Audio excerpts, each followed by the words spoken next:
ধরেন 2-3 জন বন্ধু একসাথে কোনো রেস্টুরেন্টে খেতে গেছেন। রেস্টুরেন্টে গিয়ে মুগলাই অর্ডার করেছেন। তো খাওয়া দাওয়ার পর সেই মুহূর্তে আপনি পকেট থেকে টাকাটা বের করে পুরোটা পেমেন্ট করে দেবেন। ঠিক সেই সময়ে পেমেন্ট করার জন্য তাড়াহুড়া করতে থাকবে আপনার বন্ধু এবং এটাও বলবে, আরে রাখ রাখ, আমি দিচ্ছি। ততক্ষণে আপনি পেমেন্ট করে দিয়ে একটা উদার হাসি হাসবেন। আর আপনার বন্ধুর চোখে মুখে থাকবে পেমেন্ট না করতে পারার আফসোস করতে করতে বলবে, আরে আমিই তো দিতাম। আচ্ছা আপনি বলুন তো, এত আফসোস না করে আরো একটু আগে বললেই তো পারতো। কি ভেবেছেন সে বলবেই না। সেও খেতে খেতে নজর রেখেছে আপনি ঠিক কখন পেমেন্ট করবেন, আর সে ঠিক ওই সময়ই ওটা বলবে।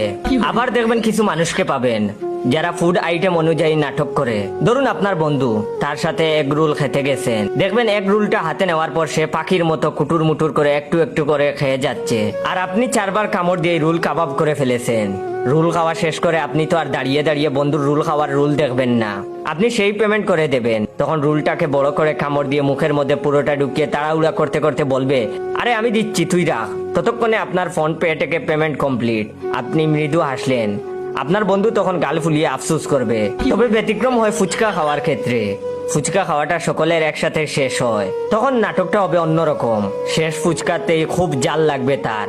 হা করতে করতে এই ফুচকাটা খেতে 10 মিনিট টাইম লাগিয়ে তারপর হাত ধুতে যাবে। হাত ধুতে আর চোখে দেখে নেবে তখন আপনি টাকা পেমেন্ট করেছেন কিনা।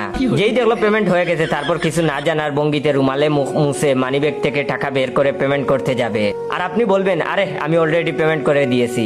তখন তার মুখে দেখতে পাবেন পেমেন্ট না করতে পারার বড় আফসোস। বলবে, ইস আমিই তো দিতাম।